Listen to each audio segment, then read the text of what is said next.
Ассалаумағалейкум, брат. Сен атын кім? Атын кім, брат? Менің атым Алдар. Шын атым Рауаш. Алдар тек бәрі. Тиктокерсің, иә? Иә. Бірақ мен білесің да, енді тиктокерін точно енді. Сол бағлы деген білесің ғой, ким, Иә, білем көргем. Қанша алдың дегендей ғой. Иә. Соны айтып кетсің, иә? Мынаны наушнигінен басайық.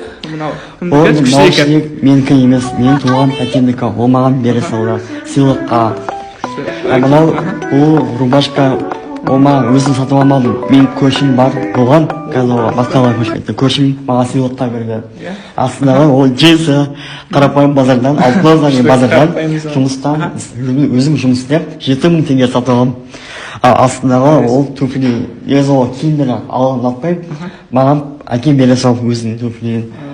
Сол өзім қарап тұрсаңыздар, қатты былай қарапайым бойы. Тағы бір сұрақ енді, секрет болмаса айына қанша табасың? Мен айына көбісі ақшасы көп, ой, тиктоктан былай қыран ақша табады деп. Тикток ақша бермейді, мен тиктоктан ақша көп таппаймын. Арнасында болады, реклама жасататындар. Только андай ставка ақша тегетін, ондайларға реклама жасамаймын, қабылдамаймын. Молодец. Өйткені оқырмандар маған маңызды. Дұрыс. Тикток қанша подписчик?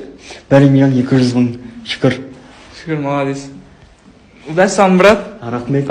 Жастарға не айтасың, брат? Совет айтсам, начинающий. Ешқашан берілмеңіздер. Бір істеңіз келсе, доказа барыңыздар.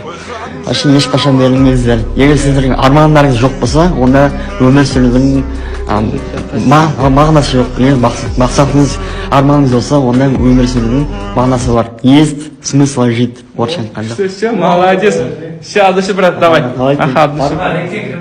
Все, Река,